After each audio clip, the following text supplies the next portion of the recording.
welcome to remember the equation of the tangent. We are starting with it so that we can say that if this one is the curve on a graph, then the equation of the tangent can be drawn in this manner so that at this point they are appearing to be parallel.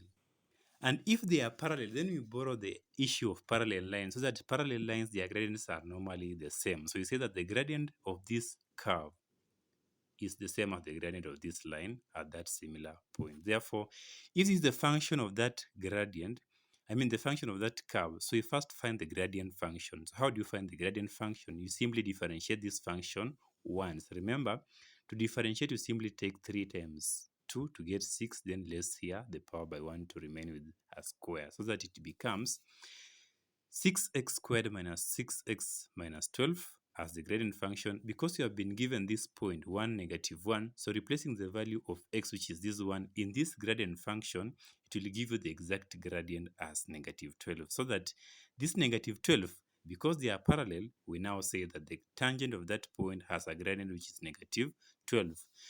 Having that -12 and this point, so we now say that -12/1 is the same as y minus -1, this -1, divided by x minus +1, this +1 as the value of x. Cross multiplication leaves you with y. Remember, negative implies positive, so is equals to -12x plus 12. And making y to be the subject leaves you with y is equals to -12x plus 11. Remember, where you have a negative gradient, normally take that negative to affect either the numerator or the denominator, but not both. For the normal, we say that a normal is normally perpendicular to that curve. Remember, we have said that the tangent is close or parallel to the curve.